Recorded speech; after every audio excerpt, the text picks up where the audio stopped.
What's up? Welcome back, family, to another episode of The Rundown. I'm your host, as always, Drew Johnson.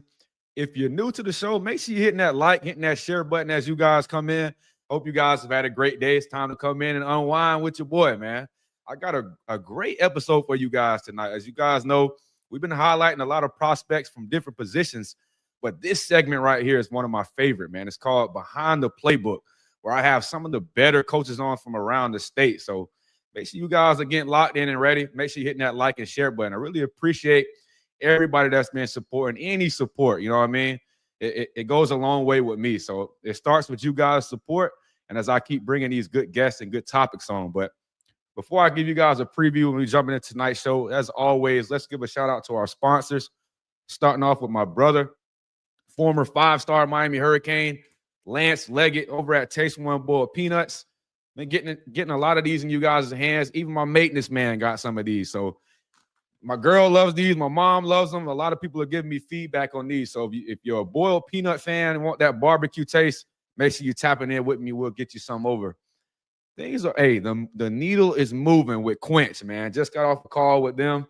Great talk, you know what I mean? They're getting some more products in my hand as we expand this thing. But shouts out to the Quench family, dog. Quench Hydration, great products, great ingredients. So we had a couple giveaway winners. They love the product too. So I want to get some more in you guys' hands. And last but not least, the D2O family. I'm out of product. I just got off a call with them as well. We're getting some more product in you guys' hands. So, all right, shouts out to the family. Shouts out to the sponsors, man. As this thing grows, it starts with you guys' support, as I say. But let's get into things tonight. I got a quick preview for you guys as we dive into Behind the Playbook, man. Tonight, two of my favorite coaches right now are beyond. Tonight, we got a coach that's been making serious moves in the Tampa Bay area, building up programs, guiding young men, and putting talent in position to succeed on and off the field. Joining me will be one of my favorite coaches, as I said. That's head coach of St. Pete Catholic now, Coach Jesse Chinchar. You know what I mean? He'll come on and talk Barons football. He'll break down the offseason a little bit and give an outlook of the program as him and staff look to set the culture over there. Talk some prospects to know as well. So make sure you strap your boots up, get your seatbelt ready for Coach. He's going to come on and bring that energy. But next up, man, I got another good one for you guys. We're going to be heading over to Oviedo to tap in with head coach Greg Odierno. Now, this is a special one for me. Coach was the first high school coach I interviewed back when I was still in college. You know what I mean? Back when I was still in school. So I was interning for the Orlando Sentinel. That's my first high school I went out to that showed me some love that I got to interview. So since taking over the Lions program, man, I think them guys have been to 3 straight district titles. But it's the culture that's more important. It's the culture that I've seen him and Coach Mickens and staff over there. So it's much respect to them. I'm glad to have him on. But I got my first guest waiting on me, man. I'm ready to kick things off and get into it, man. The energy is high tonight. I'm ready to roll into it. So this guy, as I said, has been making serious waves in that Tampa Bay area, man, from building programs to guiding young men. Glad to have him on and finally make this happen. Welcome to the show, Coach Jesse Chinchar. Yo, what's up, Coach? What's up, man? How you doing? Man, I've been wanting to make this happen, as I told you. This is one for me, right? Going out. I met Coach a couple years back at CAI, right? Didn't know too much about the program, but when I got out there and seen the prospects that they had, the coaches that they had in place, the coaching staff, and the way this man moves, right? I automatically rocked with me, right? I love the energy, and just to see his journey that we'll break down here, it's a great thing to see as he take over the head coaching position. But, brother, as I talk about that incredible journey, it started with CAI. You had a 101-26 record over there. Yeah. Beat people up, and you helped over 67 guys reach the next level, right? That's what we talk about when we talk about head coaches in the state of Florida. These guys are more than coaches. They're part-time mentors. They're parents. They're taxis, and they're sometimes parents to these players. So it's huge to have guys like this on. But last year, you spent a season as the offensive coordinator over at Tarpon Springs. But you led them to the playoffs, and that offense wasn't no slouch. You guys almost averaged 30 points per game.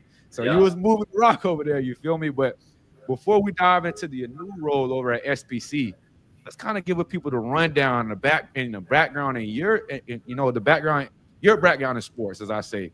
What kind of inspired you to get into coaching, brother? And kind of how has that experience shaped your philosophy today? Yeah. So I grew up in a family that wasn't very it wasn't a family athlete. I was kind of like the first athlete in the family for the most part. And so I kind of had to carve my own path and see what I like. Like I started playing baseball when I was a young kid. I'm an only child, and so sports for me was always kind of like too. Family, you know, like you can relate. You were an only child as well. Yeah. So like, yes, sir, brother. I got my brothers. You know what I mean? Sports was the way to get brothers. I didn't have brothers in the house, so I had brothers on the field. I mean, like that was a way for me to expand socially, physically, mentally, like everything like that I learned through sports, like really kind of carved me as a human. Like I just fell in love with sports. It wasn't even football first; it was just sports. You know, anything that I could get sports wise. And then eventually, you know, I started with baseball, found football, which was the true love. But again, I had to carve my own path. So I went to Clearwater Academy. They didn't have football at the time. And so myself, my best friend, David Feldman, we begged them to get football. And we were in middle school at the time. So we got flag football. Then we got into high school. We begged them to get tackle football. We got tackle football. But again, like it was 6-man tackle football. Like literally our first game, we had 8 guys on the field for a 6-man tackle football team. Like it was as small as it could possibly be. You know, there was no recruiting opportunities, but like, all the other opportunities through sports were there, just in terms of like learning a work ethic, learning how to be a part of something bigger than yourself, learning how to, you know, learning how to grind, learning how to you know, be respectful. Like all the great lessons that are available through sports, I learned it just in a really small setting. And so when I came back to coach and kind of like take on that coaching journey at Clearwater Academy, like myself and David, my friend, we just tried to turn it into something that we wished it was when we were there, you know, like just in terms of the volume of the program and the ability to get guys to the next level, like being, you know, you can only see me on the webcam. You've met me in person. I'm a tiny dude, right? So I knew. Hey man, Fort Kings, man, don't do that to us, brother. Hey, you and I know, but the college coaches don't feel the same way, right? So I knew that this was only going to go so long as an athlete, and so I started coaching at a young age. Like while I was playing in high school, I would volunteer to help the youth. Like at 14 years old, I started coaching flag football. And to be honest, like I caught the itch at 14. Like I knew at 14 this is what I was going to do when I was older. Kind of fell in love with it. But really, like I'd seen it done the wrong way. Like as an athlete, I'd been around the coaches who like really impacted my lives, and then I'd been around coaches who really made an impact in a negative way, right? That's leadership that's a big part of it. And like I was just able to see how it affected myself and my teammates, whether it was good or bad. And so that kind of carved my path from a young coach, just in terms of like my philosophy, being so positive and trying to be uplifting. And like, don't get me wrong, like I want to be demanding, but never demeaning, you know? And like, I learned that from a very young age. And that's kind of carved my role as a coach, just in terms of how I want to be with the young athletes. And so I've known for a long time that I was going to do this. Went back to the academy as an assistant coach. And then when I took over as a head coach, I think I was 21 or 22, but it was 8-man football. It like was a very small scale, you know, like back then it was like if a D3 coach, like I remember the first time that happened, one stepped on my lights are censored. No, you good. A D3 coach stepped on campus and it was like Christmas. Like, well, no way somebody knows about us, you know? And so like my mission was to just turn it into something bigger, you know? And we had no idea what it was going to turn into when we started, but we grinded. And shoot, I mean, as you said, by the time we left, it was something that everybody knew about. You know, we were able to. It was natural. And beat. It was getting on the national stage. And like just have some of these experiences for these kids that they'll never forget. You know, that I never really got to do as a quarterback. You know, so that's huge. So the name of the game is just about helping young people through sports. Like that's just my calling is to help young people, and sports is just the vehicle in which I do. Yes, sir. Yes, sir. So you've been helping young men, but for sure, you've been carving up offenses since 14? Hey, If I go back and look at those playbooks, they weren't too impressive, but it was my start. It was my start.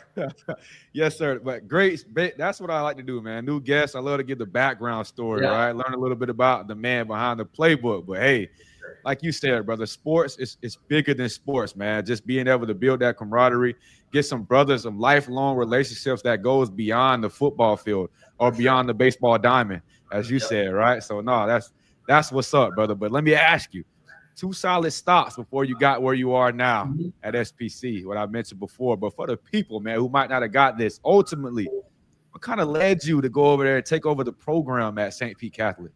Yeah, I mean, like you said, 2 prior stops. I was at Clearwater Academy for 12 years as the head coach, and then brief stop at Tarpon where I was the OC, which was a lot of fun just to be able to take a step back in the head coach role and be over there in that amazing football community. That was a lot of fun. Wow. But I didn't know, like, to be honest, like partway through that season at Tarpon, like I really wasn't like, I was like, man, like I'm not in a rush to be a head coach again. Like I'll do it if it calls to me, but I'm not in a rush, right? And so I knew it would take a special place to kind of get that out of me. And I had a lot of people reach out, you know, like in that year off between Clearwater Academy and even before I chose Tarpon, there was a lot of people who reached out, but it just like fit has always been everything for me. Like as a coach, also even in terms of the players and in terms of helping guide them in recruiting, like fit is everything, right? And so I wasn't going to make a bad move.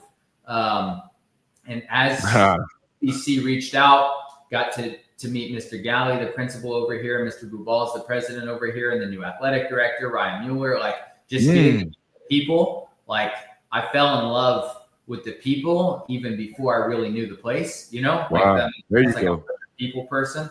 And I knew that I was aligned with their vision for what they wanted to see athletics transform into, because it's not been a place that's been overly successful at football for a while, which I think is what led them to me, but what also drew me to them, right? In terms of like, they really wanted to be able to start from scratch and lay the foundation of a program, right? Like they've had a team, but they've not really had a program, right? And for them, me as a program builder, and that's kind of how I view myself as well, just in terms of like, let's go in from scratch. Like, let's lay the culture. Let's lay the foundation.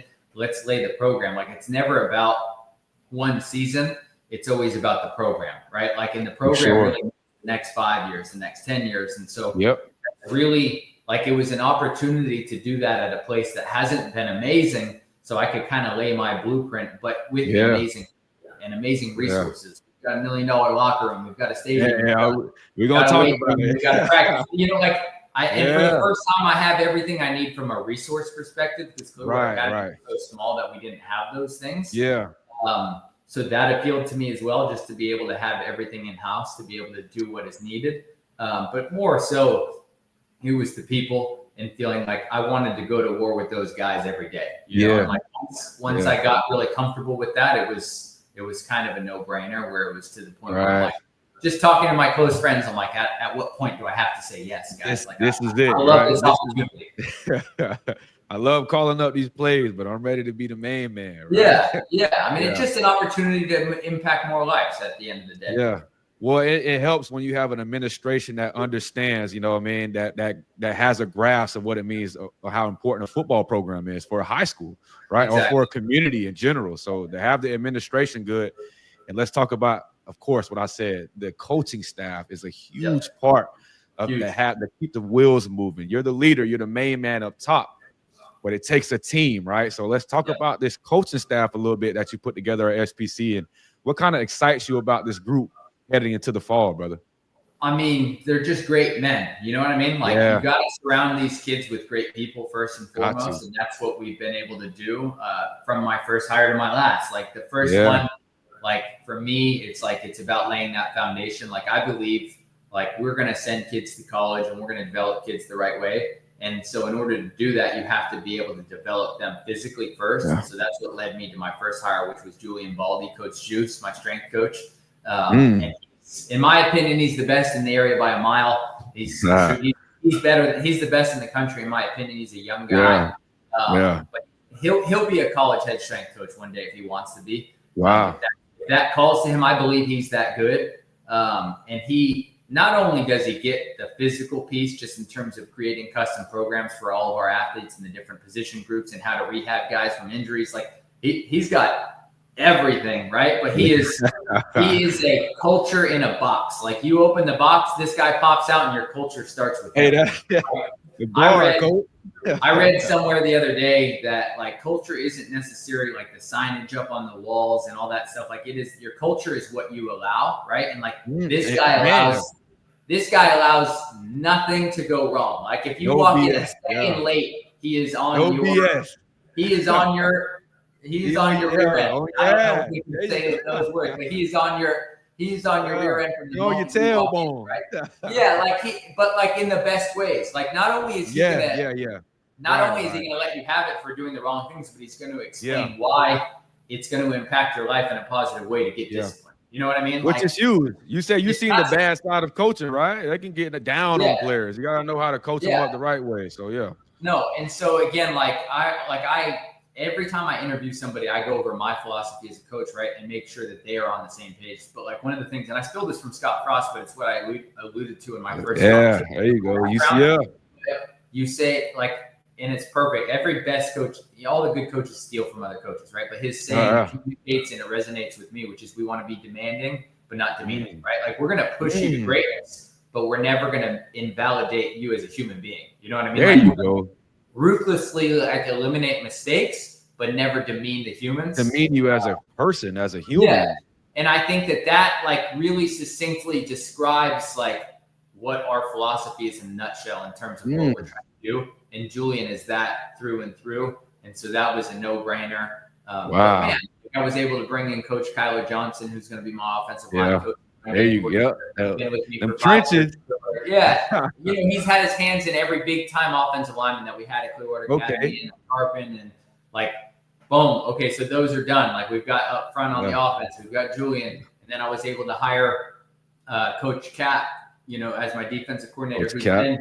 Like, DC? About Cap is like this guy's been a defensive coordinator in the area forever, but he's got 4 decades as a head coach. So he's a guy who I can lean on just in terms of like program things, right? In terms of how before.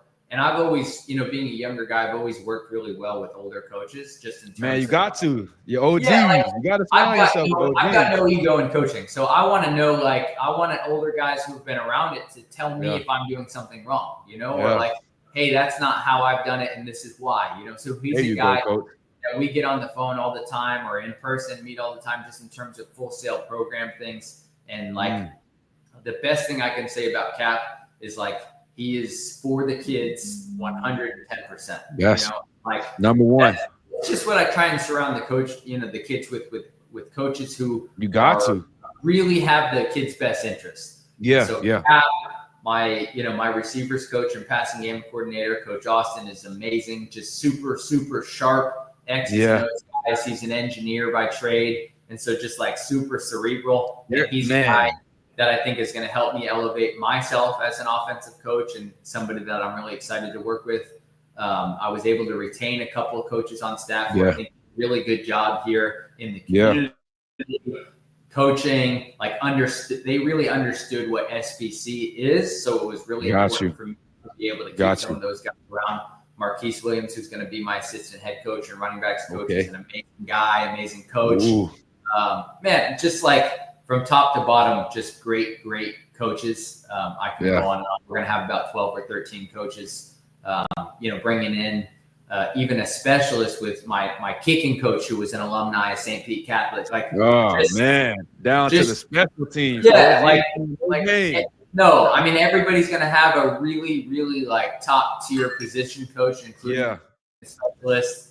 I mean, just guys who are about the right thing, who know X's and O's, know the fundamentals, but more importantly, are great men who can be role models for kids and who can help develop these kids on and off the field.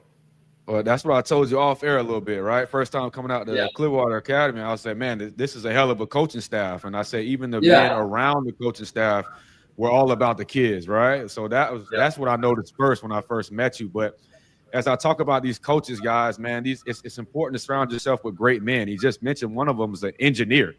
You know what I mean? So he can educate these kids when they take the helmet off, you know what I mean, about being successful outside of the football lines. And a lot of these coaches are part-time firefighters. They're part-time policemen, you know what I mean? So they're in the community. They know what it means to be outstanding role models for these kids to look up to. So it's beyond the X's and O's. It's about surrounding yourself with role models, as I say. But man, you guys got a hell of administration. You got facilities. You got a hell of a coaching staff. You got the main man. Let's talk about this SPC community. You know what I mean? What's it like? What's the love like from the parents? What's the investment like from the community, brother? It's been amazing, and I think everybody's hungry to have a winning program. You know what I mean? Like, right. So the reception has been great, just from the staff on campus to the parents, to the community, to the people who want to see SPC be great. You know, the alumni, everything's been positive, man. There have been no negatives. Like, it's just been great. Everybody's kind of on the same page, just in terms of what is needed and wanted for the future. And like, they can see the strides that we've made since I've been hired. And I think everybody's just pumped. I mean, the future is bright, and I think everybody can see that. You're ready to roll. It's a community that is ready. They're ready to see a winner, and we're excited to work as hard as we possibly can to make that happen. Yeah. Well, one thing like I told you, I respect you. One thing you've done is being able to build a network and a connection with college coaches. You just mentioned the D3 coach coming out years ago, right? And you see the transition or the evolution from when you first started getting those coaches. But from CAI to SPC, you've helped a lot of players get real exposure. But let's kind of talk about, how do you and staff kind of use your network, not just to promote players, right? Not just to get them noticed and get on the radars of these colleges, but how do you teach them about the importance of building relationships and how to navigate the whole recruit process overall? What are you and your staff been doing over the past few years, brother? Yeah, I mean, I would say, you're spot on. First of all, like, it's a job. Like, being a head coach means it's my job to help get these kids to the next level. And like, I've heard it time and time again from other coaches where they don't feel it's their job to get their kids. No, I've heard that too. I'm like, what? Their version of helping kids, and this is not everybody. There's tons of people who do it the right way. So I don't want to say anyone who for sure. That would be there's some outliners, though. We'll say there's always an outliners. Yeah, 100%. There's so many people who do it the right way, right? And I've learned from people who do it the right way. So there are many others who do this, right? But like, my goal is to help these kids accomplish their goals, right? And there are going to be some kids on the team who their goal is to have a great high school football experience, and they're not going to be a college football player. Great. That's my goal, to help provide that, right? But there are also kids on the team who their goal is to be a college football player. And if I think that I can help them accomplish that, then I'm going to work around the clock to make that happen. There you go, coach. And that means going to college camps and networking, going to clinics and networking. And like, my job is to get these college coaches to come through the doors, right? Yeah. If they come through the doors to accomplish their dreams. Not everybody's going to be a Power 5 kid. And I let them know that, right? Like, I let them know what I think I project them as. Like, I'm not going to sit here and say, hey, you're 5'9", you're going to be a Power 5 kid. No, like, I'm going to keep it real, coach. Hey, your combination of grade, size, and athleticism, you might be an Ivy League kid. You might be a D3 kid. You might be, coach, what you're talking about. There you go. For everybody if they want to make it. And my job is to kind of educate them to what they are, what they have a chance to be, and then grind to help make it happen. Like, I keep a log of every coach who's ever. I'm kind of like ridiculous organized. Like, if anybody has ever been to one of the 3 schools that I've worked at, I've got the number, right? And so like, when I got the new job, it's like, man, hey, I'm at the new spot. You got to come by. Like, I'm constantly like, just like outflowing in terms of like, man, come see these kids. They deserve an opportunity, right? So I'm always doing that. And then also, like you mentioned, like educating the kids to the process. Like, we will do a presentation, like we'll do a clinic for our kids in terms of what to expect. At school? Man, that's PowerPoints for the kids in terms of PowerPoints in terms of like, what is the recruiting process? How do I get myself out there? What camps are beneficial to me? What can I expect? We'll do like mock meetings with college coaches, even where like myself and the coaching staff will line up, and the kids will have to go introduce themselves to us like we are college coaches, so they know how. I know. Yeah, I know what you're talking about. And we'll be like, no, you got to have a better handshake than that. You got to look these guys in the eyes. Yeah, like almost like that's a job interview. So we got to coach them up. Like it is. They've never interviewed for a job or interviewed for a college scholarship. They don't have the mannerisms. They don't have it yet. No, they don't like know. even if they're a great kid, they might not know how to do that. And so like we just try confidence too. Yeah, confidence in yourself. Educate them on the process. Tell no lies. And then one thing that I always tell the kids is, listen, it is my job to tell the truth about you to a college coach. Yeah. It's your job as a kid, as a student athlete, to make sure it's a good truth, right? Like I'm not going to sit here and say that you're 6 feet when you're 5'10". I'm going to tell them that you're 5'10". You've got There's a lot of that.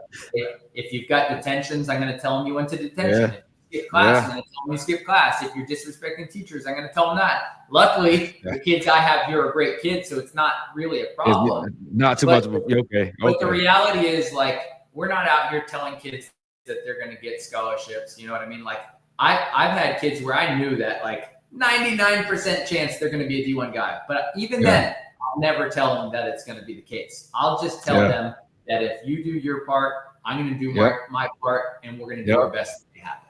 Control the controllables. You know what I mean? And that phrase right there is something we say all the time. Really, I love the control what you can control, man. That's in life, fellas, in life. No doubt, right? And I think that's a great outlook on life, right? But it's at the end of the day, I do think it is my job to help get these kids to the next level. It is 100%.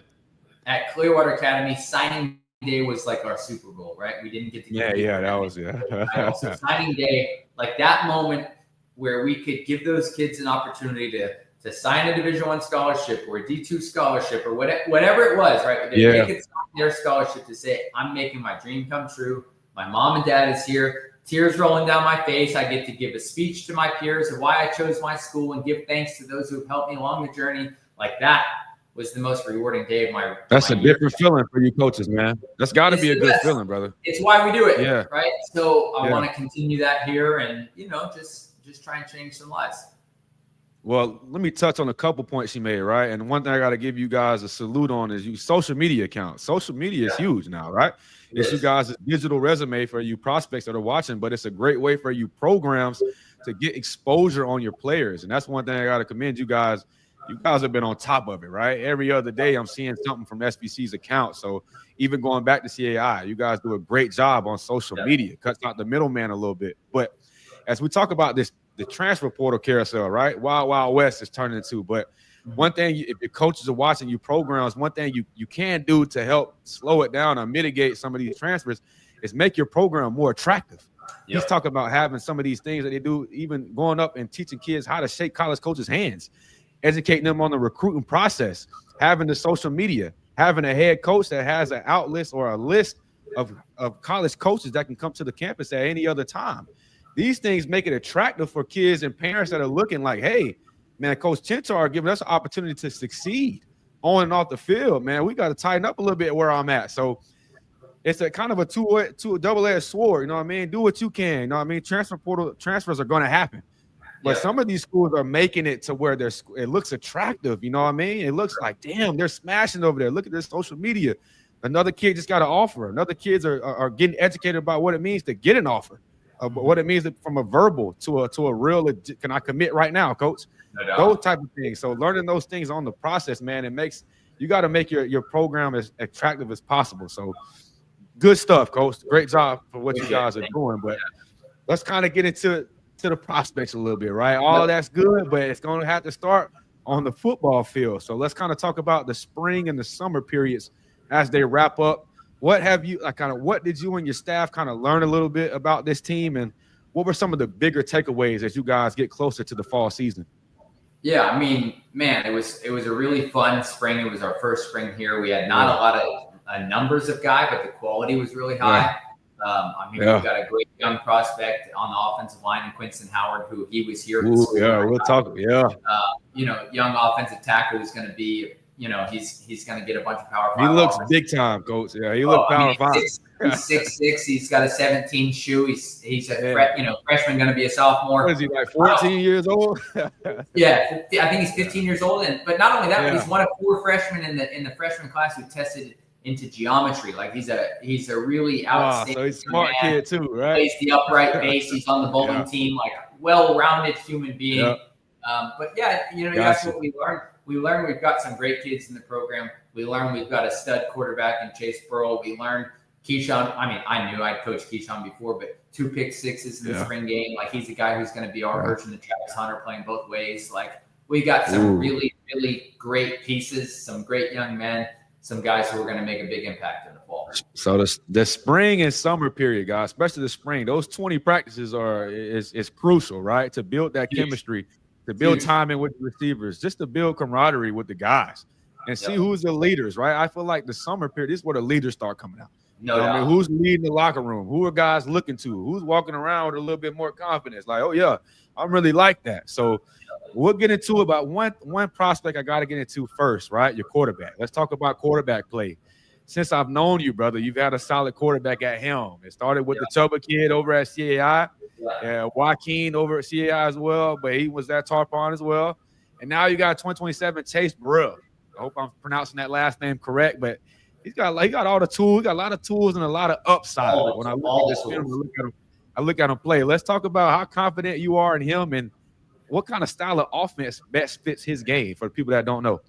Yeah, I mean, Chase is first of all, great kid, right? Like, from the moment that he started with us, like, you could see, like, he's got like a very natural born like leadership quality to him. Like, he can walk into any room and command some attention, Like, man, I love to see that, brother. And like that, I think first and foremost, like, I'm a people person, and so is he. So he's somebody that the kids gravitate to, and that's quarterback.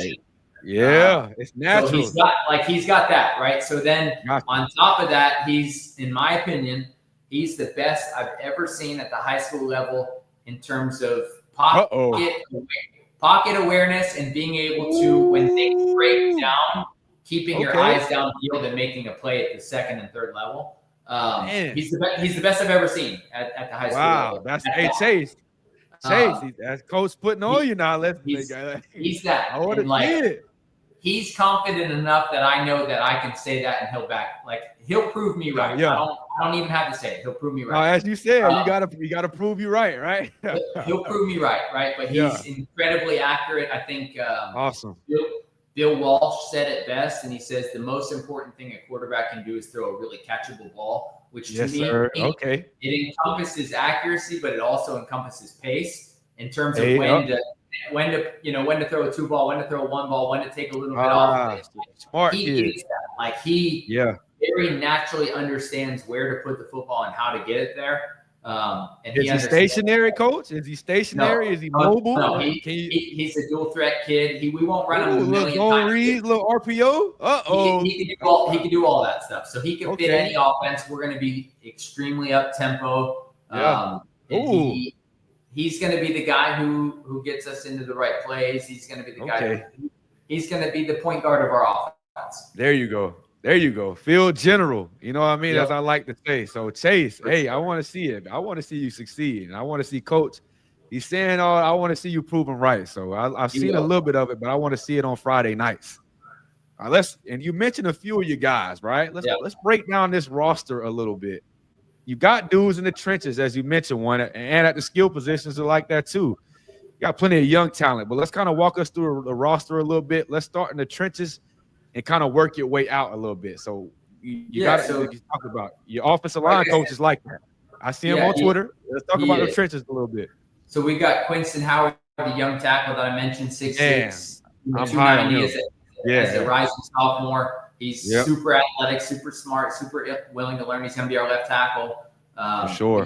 And we've got some other great young pieces around him, and we've got some older guys. Is this Zach? Is it Zach Corrigan? Yeah. Zach Corrigan is going to be a dog in the trenches for us. He just showed up the other day. He's going to be amazing. Again, great young kid. Got the size to be a guy who can play at the next level. He's somebody who's come down who really wants to make an impact and prove that he can play at the next level as well. Okay. He's going to be really all right, Zach. Some other guys I got written down though, coach. Let's kind of work our way out. I got Keyshawn. Yeah, you name them and I'll talk. I got Keyshawn. I'm gonna name what I got right now. And if I miss you, I gave it up for coach. But I got Keyshawn Burks.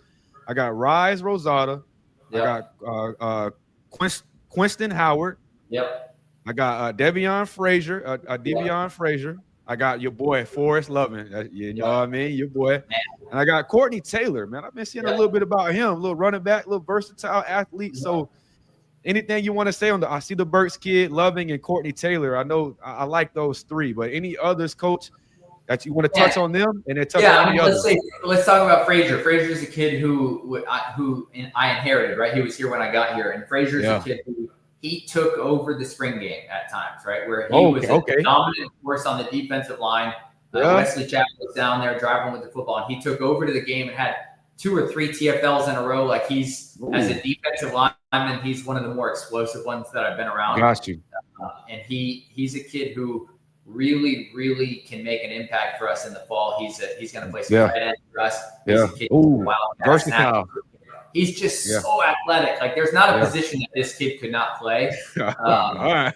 He took over the spring game. We talked about Forrest. Forrest is a kid that I had at Clearwater Academy, right? As a freshman, he's sticking to the process, Coach. He's sticking to the process. We had so many Division I kids at Clearwater Academy, and Forrest I remember that.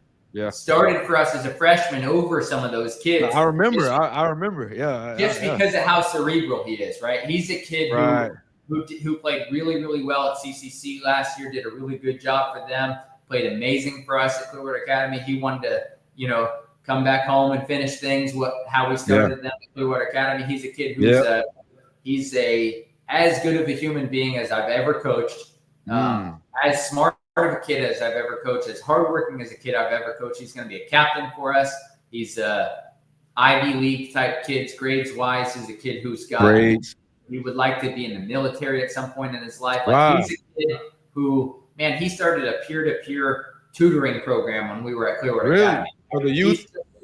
I'm telling you, if I could invest in people, if I could put my money in people, I would bet on Forrest Loving to be a success.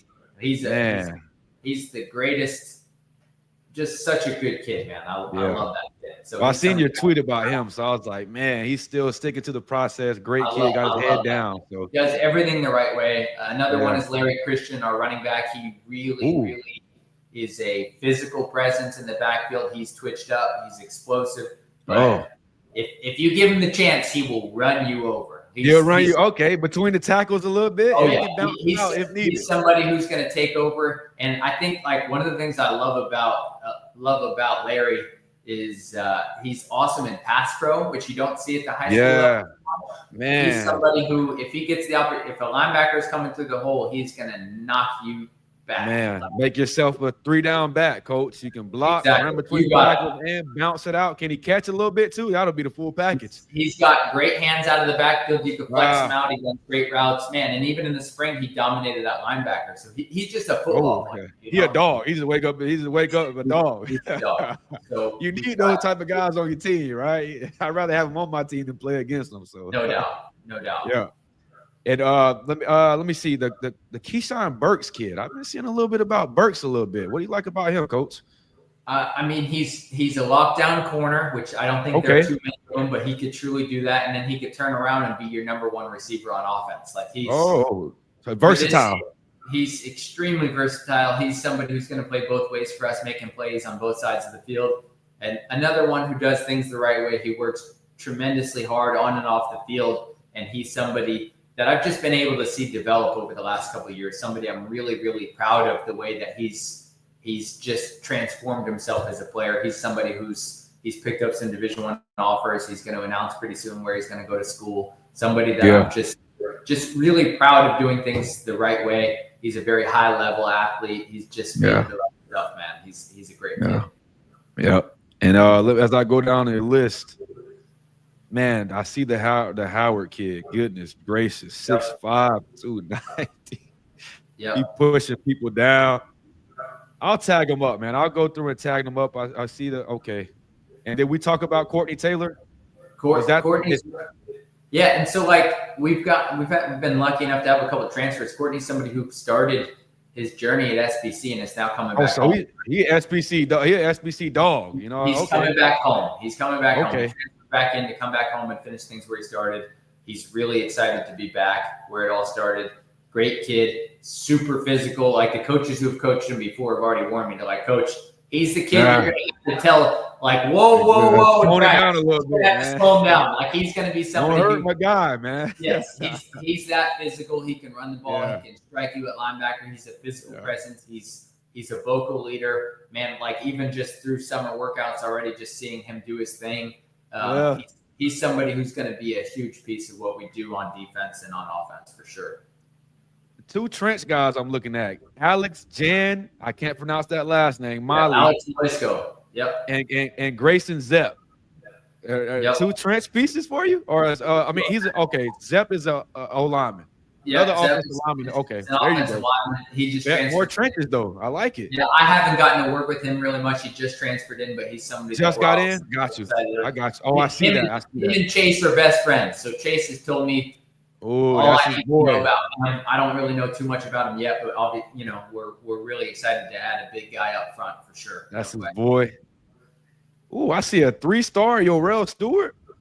Yorel is one of the more explosive athletes in the area, man. He's switched up. He's somebody who's going to make some plays. He's somebody who can score from anywhere on the field. There's no question.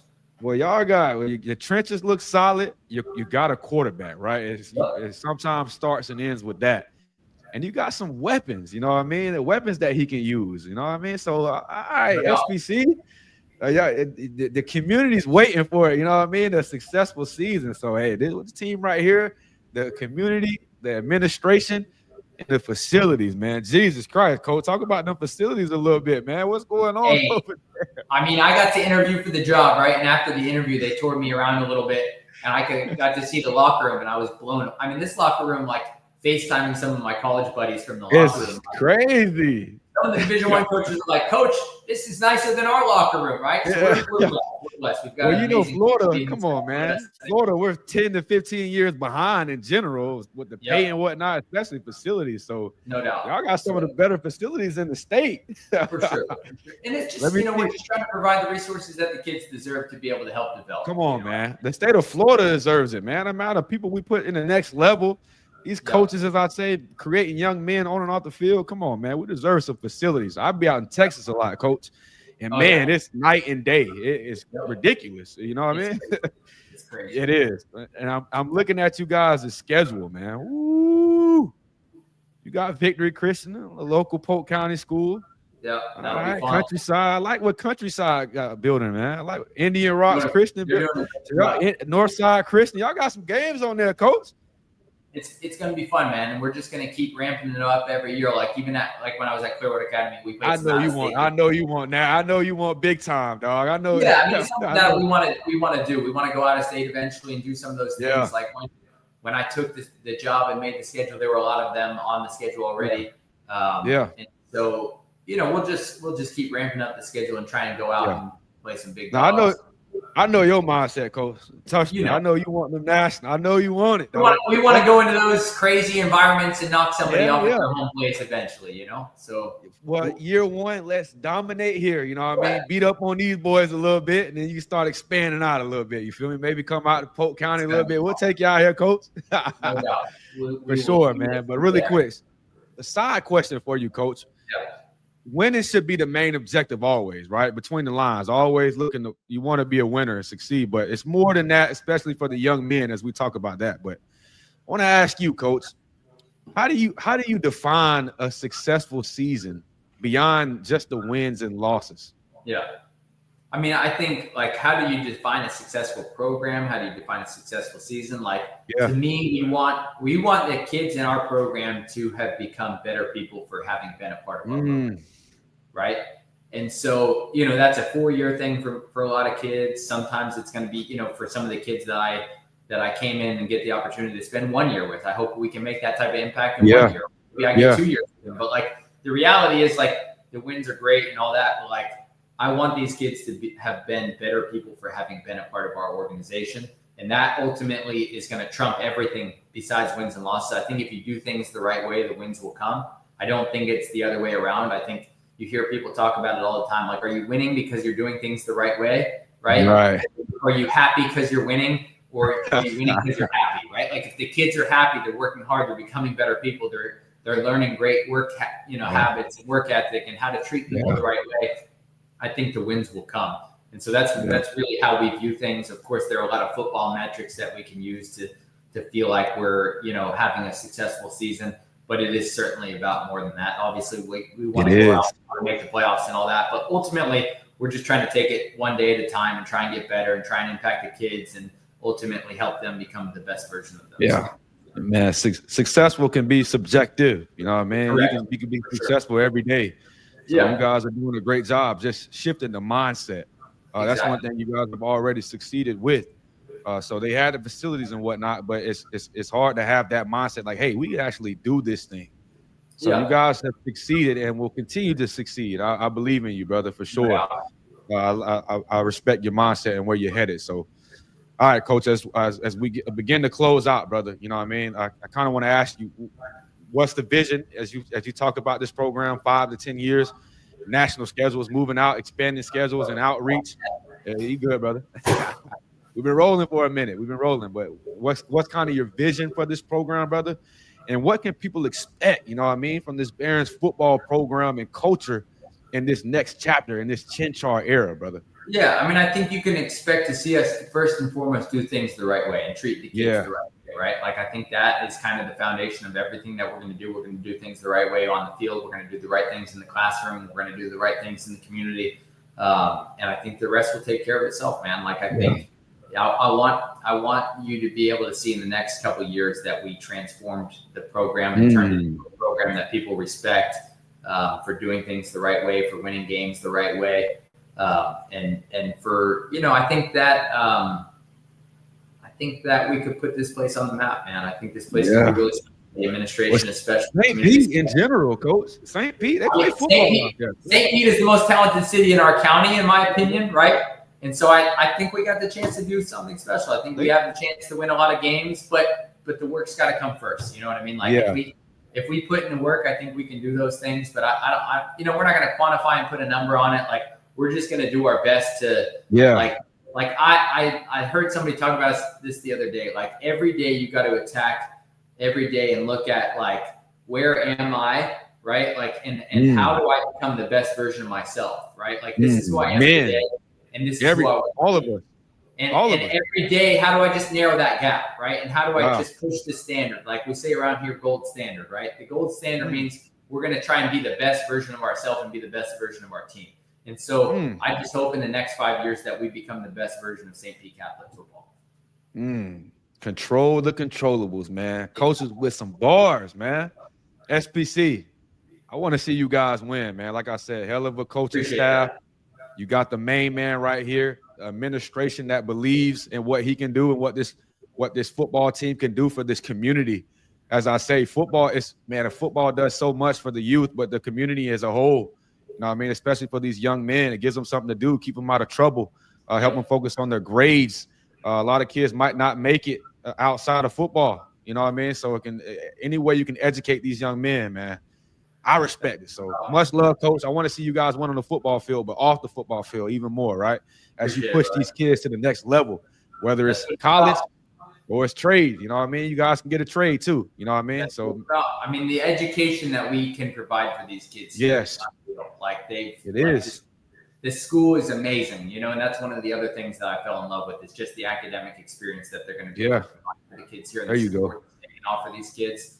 And like that matters too much to me. So like that piece is something that I wanted to shout out as well. Like this is for sure one of the best private schools in the area by a mile, you know, and that's something that I'm very proud of to be a part of. So it's like you said, it's about more than just football. For sure. Hey, players, you guys got all the resources in the world, man. Make sure you guys are handling yourself man. Make sure you're taking care of your grades, man. A lot of kids, as we said, might not make it to the big time level, but they're looking for stuff to cut you out, and grades is going to be a big aspect to it. It can help you go from helping your parents out where you have to pay none. You can get the academic scholarship with the on the field scholarship, or your grades fell off and now you got to ask for moms to help and look for other ways you can go play. So do what you got to do on the field, and these people right here will help you get to the next level. But all right, Coach, let's have a little bit of fun right quick as we close out. Right, this our last thing. I got Drew's Fast Five. I got 5 quick questions for you, Coach.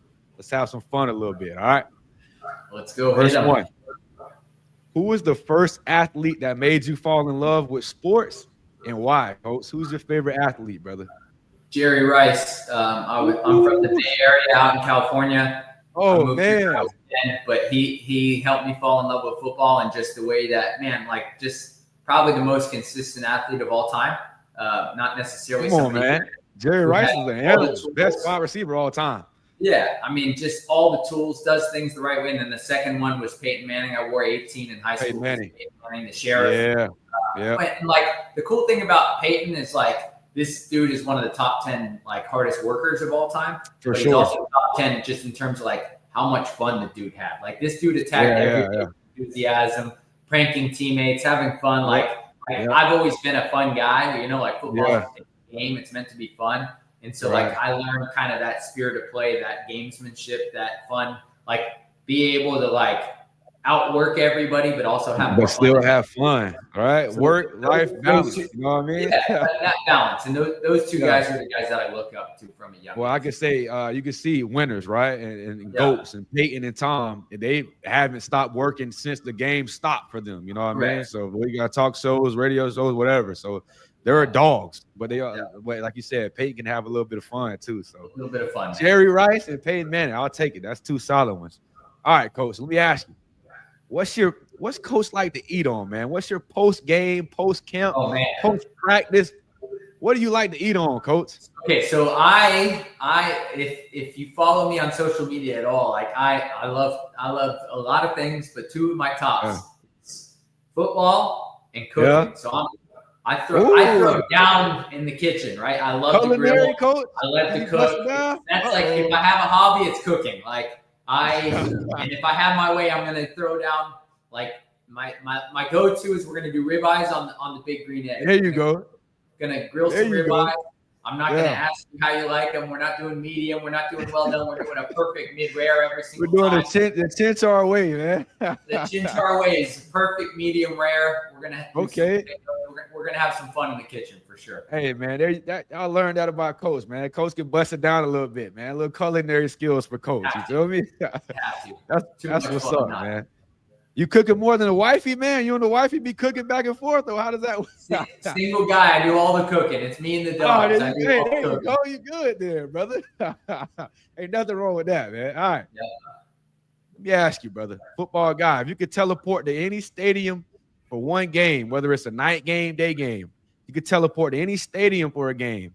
Where are you going and who's playing, Coach? Man, that's a tough one. I mean, I grew up as an NFL guy more than a college guy. NFL guy. I fall in love with the college game as I've helped kids get to the next level. I'm a huge college guy, man. Big time. So I would say college game. I'm not even going to say a particular team, but just anytime I get the opportunity to watch one of my guys play in college is the most meaningful. Okay, there you go. I'll take that. I'll take that. What I'm trying to do this year, I'm trying to get out to Purdue, Notre Dame to watch. I'll have the opportunity. I have 3 guys at Purdue that I coached and 1 at Notre Dame. So I get the opportunity to watch 4 of my guys. And then this year as well, I want to go see Florida and Mississippi State because I get to see Santa Mela at Florida. And then Zico at Mississippi State and Albert Reese at Mississippi State. And then one of my former coaches, Dalton White, who's one of my good friends. He coaches at Mississippi State now. He coached for us at CAI. Wow. He's there at Mississippi State. So, like, somebody I'm super proud of. I'm so proud of all those guys. So I would say that's love, Coach. I'm going to say those would be on my bucket list for this year. And then NFL, I feel like got to go see like a game at Lambeau Field. Like go see you can't go wrong with that. Historic NFL game. Like go see a cold. You can't go wrong with Lambeau Field. Game at Lambeau, even though I'm a Niners guy, so I hate the Packers. There you go. So like a Niners Packers game in Lambeau in the snow would be like a bucket list item for me for sure. You want to be snowed down too in the Lambeau Field, man. I might live to regret that decision, but it's so historic. I got to do it one day. You're a Niner, man. Who do you like in college? You got a team yet or not? Just whoever you like. Really go Notre Dame, man. Go something like that. One of your former guys. I love to watch Tennessee just because they run the same offense that we run, and I got to know a lot of those guys. That would be a historic place to go watch a game. I love, Coach Golish and I at USF are good friends, so I love to get out. Good guy. USF. I love I love those guys over at USF, so I try and support them every opportunity that I can. Yeah, man. We need that. We need that SPC USF pipeline, man. No doubt. Gotta get that thing rolling for sure. For sure, brother. All right, this is a good one, man. Let your hair down a little bit, coach.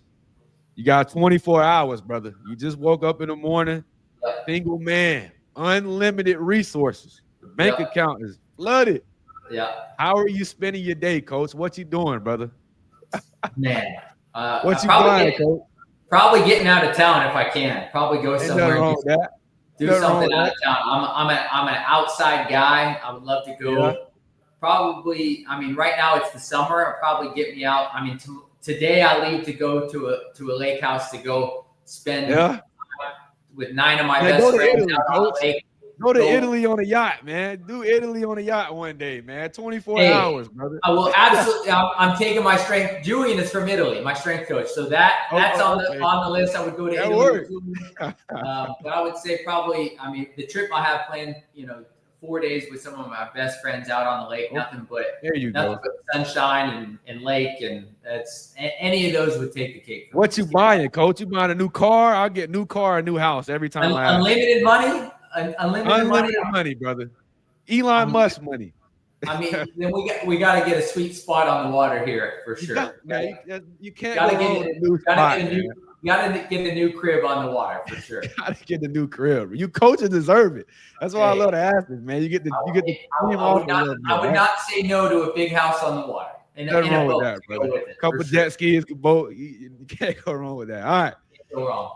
You kind of answered this one, but if you weren't coaching, last one, if you weren't coaching, what would you be doing, coach? What kind of interests you outside of sports? Oh, man. I don't know, man. Something for sure. Something involved with people. I don't know. Some sort of business. I like business a lot. Philanthropy a little bit. Or some sort of business that would allow me to travel. I love traveling. Some sort of business. Man, you could be a travel chef, man. You'd be a Chinchar travel chef. That'll be nice.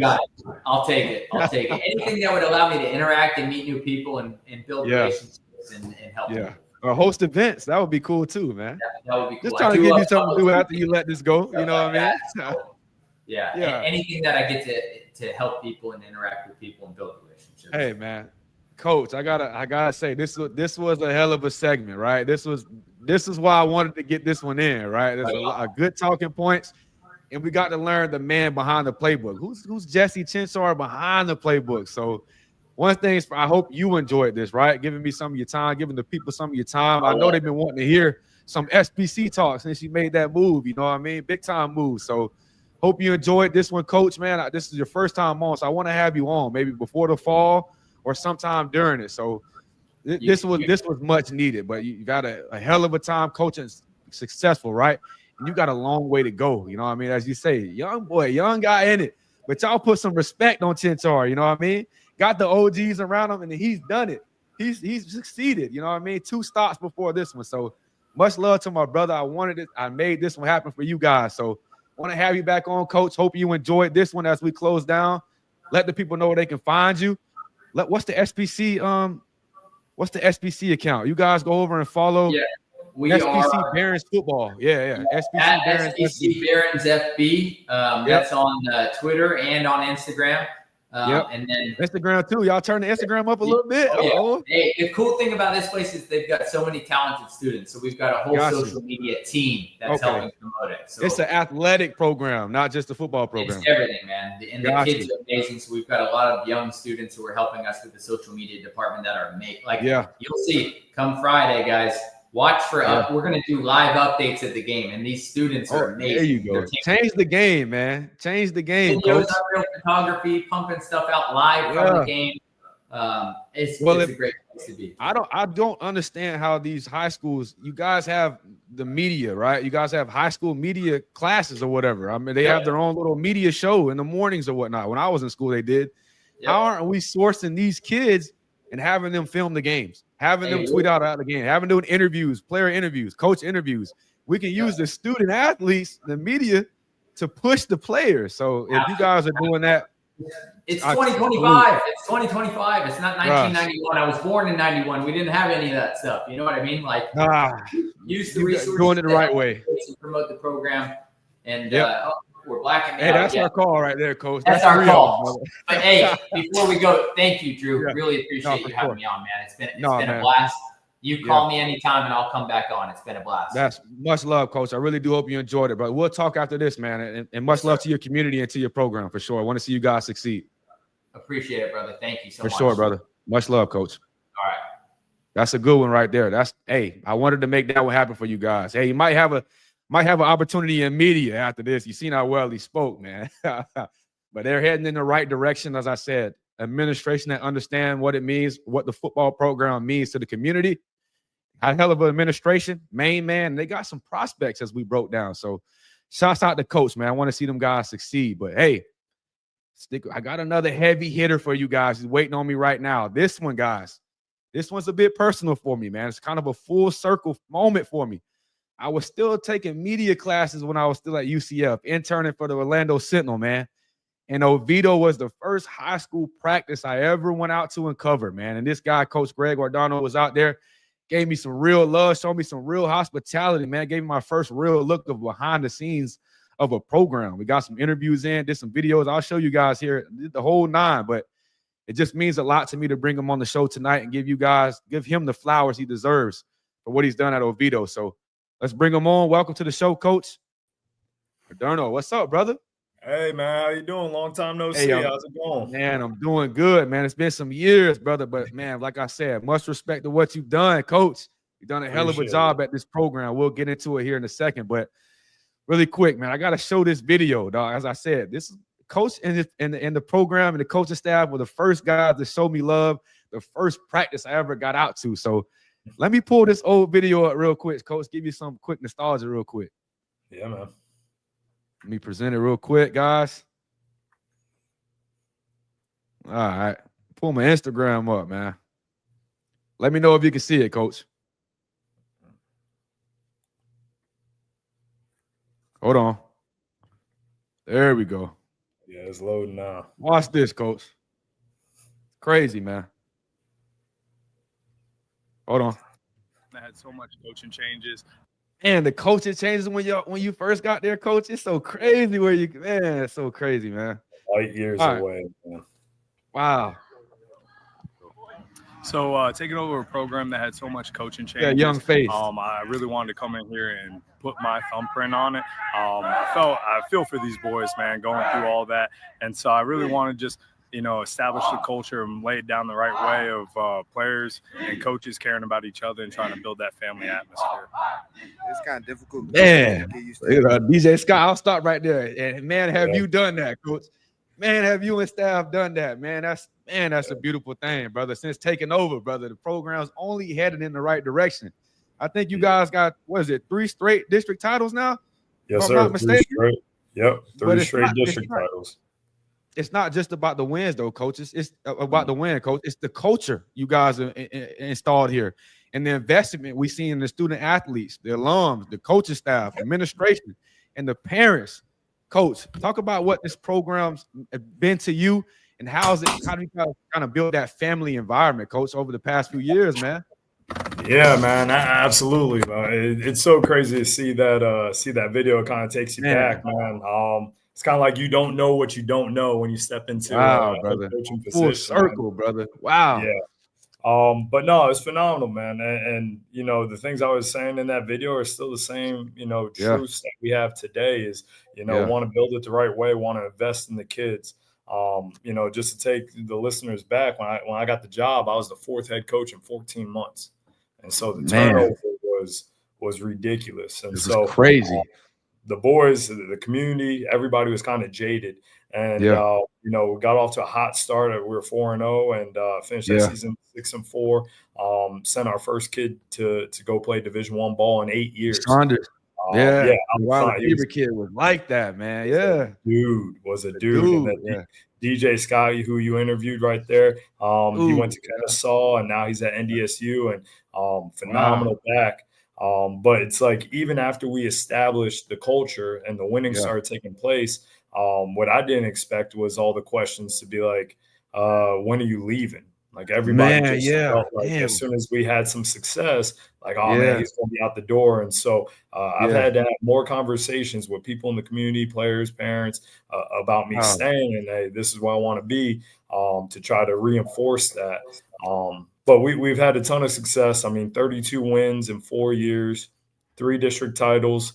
Last 2 seasons, we've averaged over 40 a game. Only team in Central Florida to do it for 2 seasons. Yeah. We put 8 kids in Division I football, which I'm extremely proud of that. And so, all that whole time we're doing that, we have a team GPA of over 3.0 every single year. There you go, Coach. And so we're touching on every aspect of these young men's lives. And so I'm extremely proud of what we accomplished. But the competitor in me wants more. And so we want to keep trying to push the standard and push the envelope to try to accomplish more. And luckily, we have good staff in place, and we have good athletes that are trying to reach those goals. Absolutely. Man, that's crazy, man. About 3-4 years ago, I'm sure people were asking, like, man, is this going to be another coach that just comes through and get out of here? You know, we're going to have another losing season. How's this going to look? And to see it 3-4 years now, people are like, man, we got to keep coach. We got to keep coach. You know what I mean? Are you leaving? You know what I mean? Like, you done a hell of a job. Don't leave us. But that speaks to what you've done, right? It's sticking to the plan. You know what I mean? And what you guys have built here at Oviedo. You know what I mean? You coaches that are watching, don't skip over Oviedo. They got real deal athletes, and they got a real deal program that I've seen evolve over the last 3-4 years. So much respect to what you do, Coach. I knew it from that video right there. You was a real dude, right? And to see it coming to fruition, building young men on and off the field, sending kids to college, helping kids help their parents not have to pay for everything, right? And so this is a great moment. This is why I have coaches like this brother on. But really quick, Coach, let's take it a bit deeper for a second, man. Let's talk about your coaching philosophy a little bit, man. How do you kind of approach this thing and kind of approach developing these young men, not just on the field, but as we talk about on and off the field, man? What's your coaching philosophy, and how do you approach it, brother? Yeah, really, it's building relationships. That's kind of cliche, but getting to know these boys, man, getting them to know me and who I am. The only way you can ask a lot of an individual is if they know that you're committed to them. And so it's more than just ball. It's more than just weight room. We connect on a deeper level. Just today, man, it's the last workout before summer break, and the boys been busting it for the last 4 weeks. And so they came in ready to work today, and we went right in the gym, and today was dodgeball, and we were just getting after it. And so allowing them to still be competitors and to get after it, but try to change it up for them a little bit and let their hair down. We had the music going, and you get to see who the dogs are, right? There's some football players, there you go, Coach. But then there's some dogs, and like it don't matter what the competition is, they want to win, and that's what we try to strive for. And so building the relationship that, hey, man, it's more than football. Even when you graduate, man, my number's always on. I'm texting my guys that just graduate as they make this transition into, adulthood and becoming who they are. And it's rewarding for me when I see, now I'm at the point where I'm going into year 5, where I'm seeing guys who played for me 4 years ago come back and stop by practice, stop by workouts, and just give me little updates on their life and how it's going for them, and the funny stories they share that maybe I don't remember word for word, but I'm like, it definitely happened, and it's fun, man. And that's, at the end of the day, man, the wins are amazing. Don't get me wrong. I want to win everything out there. But it's these relationships, seeing these young men develop. I mean, I got 3 kids that have played for me now that are fathers, and seeing that development in their life is remarkable. And so I do think as head coaches, sometimes we get in the weeds of all of our responsibilities and what we have to do. But when you take a step back and you look at the impact, not only that you're making on them, but that they're making on you, and your growth and development as a man, it's awesome, man. That's why I do what I do. It's man. I wish we got paid more, but it's powerful what we do. And so please, you don't got to talk about it. I will for you. DeSantis, I don't know who's watching, but if you can replay this episode and listen to these 2 coaches right here and not understand that these are not just football coaches. These are part-time mentors. These are sometimes chefs, as Coach talked about. These are sometimes parents to these kids. You know what I mean? It's bigger than being a football coach. These men are developing fathers. They're developing uncles. They're developing nephews and developing sons, right? After football. So man, it's so huge. Even now, right? You developing young men in the household. How you doing, Mom? Can I take out the trash? Yep. Can I wash the dishes? What needs to be done around the house? Got his pants pulled up. So these things are, man, it's so huge, especially coming from the community, man. So these two coaches right here, if you watching, and if you need a presentation on why to pay these guys more, I don't know what other sample size you need. You know what I mean? This is it. This is the top. This is it. So as we talk about, go ahead, Coach. Go ahead. I said I co-sign that, man. Man, come on, man. Jesus. Yeah. As I go around these other states, Georgia, Texas, I'm seeing these guys getting hell of a money. You know what I mean? Let's stop in the Sunshine State. You know what I mean? Where a lot's going on. A lot of kids are going to the next level. So you brought it up, Coach. Let's talk about, as we talk about having great men surrounding the program. We got the main man here, but it starts with having great men around great coaches. You know what I mean? Like I told Coach Jesse, some of these guys are part-time engineers. Some of these guys are part-time firefighters. Some of these guys are part-time police officers. So they're great men outside the football field. And to have a good coaching staff, you got to surround yourself with role model type men. And you guys, man, one guy, Marcus Mickens, and the rest of the team, right? You guys got a hell of a coaching staff. He's in that video, a guy that stuck to the program, a hell of a running back coach in the area. Does a great job with you guys' 7B7 program as well. But just talk about the importance of having men like that on the staff, and talk about this staff in general. How good do you guys work together, and how excited are you guys or for you guys moving into the fall, Coach? Absolutely, man. Anytime you see a successful program, there's going to be good athletes. Head coach has to have some things organized and well structured, but it's the assistants, man. And I give all kudos to my assistants, man. Good stuff, Coach. I get to work with tremendous men. And again, when we do interviews, the X's and O's is one of the last things we talk about. All right, well, what's your reason for coaching? I want to know, why are you into this? Because if it's for the glory of Friday, man, you only get 10 to 15 Fridays a year, man. It's going to be a lot of the hard work, and more importantly, it's developing these young men. And so if they're in it for the right reasons and they're high caliber men, I could teach the X's and O's. I could teach drills and we could go about that. But it's finding like-minded men who want to be involved in these kids for the right reasons. And you brought up Coach Mickens, man. He is one of the class act dudes that I've ever been around in any aspect of life. And he does things the right way. And when I tell you what he does on the football field, man, we're going into year 5. He has developed 3 Division I running backs in year 5. Brock Joyce just committed to Navy. Chance Nixon's at UCF right now, and DJ Scott's at NDSU. Man, his resume is running back coach, man. Yeah, don't sleep on my dog, man. But it's behind the scenes, man. The stuff that that he does for these kids and the way he checks in on them and makes sure mom's all right, and the conversations that he has and just his mentorship is second to none, man. And Coach Mickens does a phenomenal job, but then you got Coach Proth, who's my O-line coach, and one better, man. I've been around a lot of good guys, detail-oriented to the highest degree. There you go. He's my right-hand man when a lot of things come down the pipe, and just our staff in general is really awesome. But when you talk about them pulling other duties, I only have 2 on-campus coaches. The other 9 they have jobs outside. So I got a firefighter on staff. I have 2 police officers on staff. I'm not just saying these things, Coach. I mean, I'm not just saying these things, guys. Like, it's real. And the sacrifices that they make. Like, my DC had to step down this past year, but he's a captain for Orlando PD, a captain. And the amount of times where he would have to take personal vacation time so that he could be at practice, and the sacrifices that these men make for these young men. And I make sure we're not going to for pennies. We're not going to skip over that crap, man. I have a volunteer firefighter and a volunteer police officer where they don't. There's not even a stipend for them, but just their love and passion and want to give back for it. And we try to give them gear, and I try to do as much. Yeah, you try to show love, you know what I mean? 100%. For sure. But they want to do it for the right reasons. And yeah. I think that when you look at our success over the last 4 years, that's what it boils down to. Like, our players are extremely appreciative, and they're aware of the sacrifices that we make as coaches for them. And the only thing I ask is for great attitude and great effort. And they come through in spades on that. Because we could control everything else.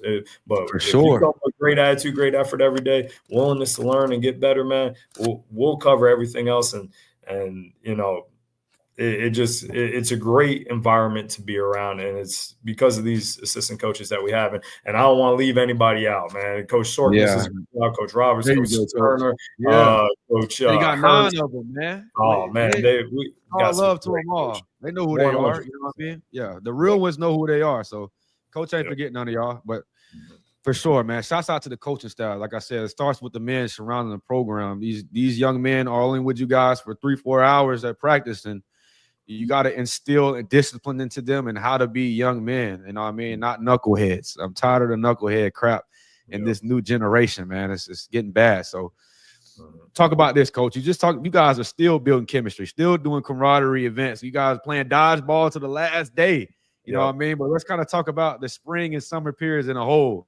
What kind of went into the work? You know what I mean? How'd you guys kind of develop that chemistry with these guys? And what did you learn about this team? You know, what did you learn throughout this period, you and the coaching staff having the meetings and whatnot? And what any key moments stand out? Just talk about the offseason in the whole, Coach. All right, yeah, man. Last year we had a ton of success, and we graduated 33 seniors. So whoa, big senior 33, Coach. 33. Jesus. At key production pieces. Oh, 100%. Quarterbacks, right, 3/5 of the O-line. And so we knew we had a tall task, but the exciting thing is we knew we had a good group of core young players. And so we met with them in January, and we said, hey, man, the offense is going to look a little different because I base my offense based off of personnel. I know there's some guys, hey, we're going to run this regardless. No, I kind of remember you talking about that when you first took the job, man. Yeah, 100%. So you sticking to it. So, Yep. And so what the players could do well is what we're going to coach up and what we're going to run. And so we went, all in on both sides of the ball, and we had some coaching changes. Like I said, my DC had to step down just because of time commitments. But we attacked the weight room like we do every off season. Got bigger, stronger. Spring football, we got into the mix, and so we played a Coe High School for our spring game, a really athletic, physical team, and came out with the win. And we were healthy. Knock on wood. Felt good about that. This summer workouts were averaging 90% attendance across the 4 weeks. That's good, Coach. Good stuff, Coach. Yep. Yeah. And so the boys have been getting better and stronger and faster. We've gone to 2 7-on-7 tournaments. Went to FAU. Went to the Sweet 16 in that. You almost won a couple of them, right? Yeah. Well, just last week we went to USF, and we were ranked number 1 going into playoffs, and got matched up with Miami Central. And man, the boys are nice like that, Coach. They had team speed, but I'll tell you this, man, we competed. 4 minutes to go in the game, we're up by 1.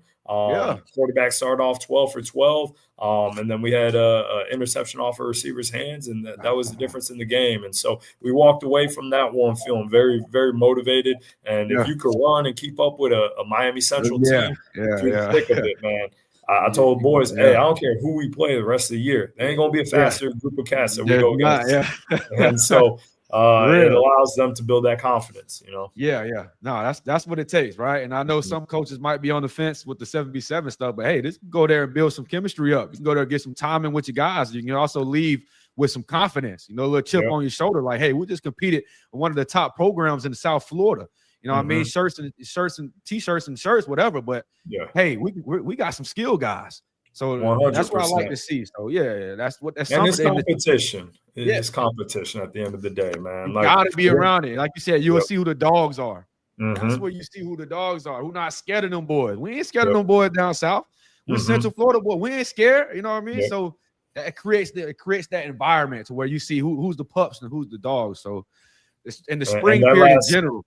Go ahead, Coach. Go ahead. And just that last game against Central, the whole USF staff is sitting there watching our game. Yeah. And that's why I tell our boys, like, hey, we want that spotlight. We want that shine. We want to perform in front of college coaches. So don't say you're being slept on. Don't say we're going to bring you to these campuses and they're going to evaluate you and we're going to put that best foot forward. And that's what we did that day. And, it's a great tool for your program to get better. As I say, if you can simulate anything, you can simulate the environment, coach, because we don't want no guys out there on Friday nights thinking the lights are too bright. Mm-hmm. Nah, we've been working the whole off season and we done played some of the top programs. You've been putting in the work, you've been grinding, trust your craft and trust your teammates. You know what I mean? So the lights aren't too bright. We've been doing it. So, and especially the spring period, those 20 practices are so huge, especially in the state of Florida. Some teams in the Midwest or whatnot, they don't even get spring. You know what I mean? They don't touch the football after December. So Florida, that's why it's so cutthroat down here. That's why it's 24/7. Because we always year round. So the spring and the summer periods are so important. So good stuff, coach, building that camaraderie with your coaching staff and you guys. Losing 33 seniors. My goodness. I don't know how many programs are dealing with that right now. That's tough. Yeah. Hey, that talks to the transfer crap, though. To have 33 seniors stick with the program, not want to transfer over here and transfer over there. You got 33 guys graduate with each other.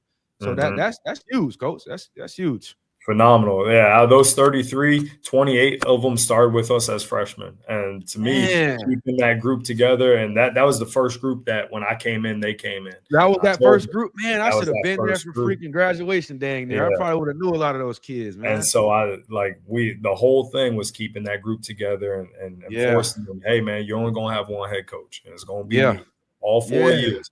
And, it's tough losing – 33 right now. We only got 19, and that's why I say most programs are at 19 to 25. And so, hey, next man up. Got to get it man going. up, coach. Yeah, that's how it was when I first seen you. Next man up. It was still dealing with that type of feeling anyway. So you ain't scared of that. I know you're not. So let me ask. Let me do it before I get into some of your prospects. Your quarterback is it Sebastian? Yeah, Sebastian Galliano right now. Sebastian's my guy. I've been watching him for the last couple of years. But coach, you've had some dudes at QB since I first found out about you, right? Started with the Copper kid, but from the Jackson Latour kid, that was a guy. You know what I mean? I like Latour to Jerome Curry, as you talked about, putting over 40 points a game. You know what I mean? So you've had some quarterbacks, and now you got Sebastian, right? For the next 2 years. He's been really starting to come into his own, as I said. But let's kind of talk about his offseason. Being the man on the center, and how confident are you in him, coach? And what kind of system you think kind of best unlocks his game? Yeah, so Sebastian's been with us from a freshman, multi-sport kid, so plays baseball, varsity baseball player, top of football. Big, strong arm kid, real athletic. One of the hardest workers I've been around. There you go. Okay. All right, Sebastian. In the weight room, he gets after it. And the good thing about Sebastian, just like any quarterback, man, he's surrounded by some talent, man. We got some receivers. We got some running backs that are going to make him look good.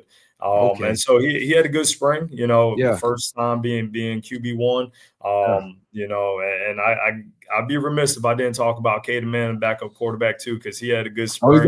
You got a nice little backup too, coach. That's pushing him a little bit. He's you need pushing. that healthy competition. You know what I mean? 100%. They're competing on a daily basis. There you go.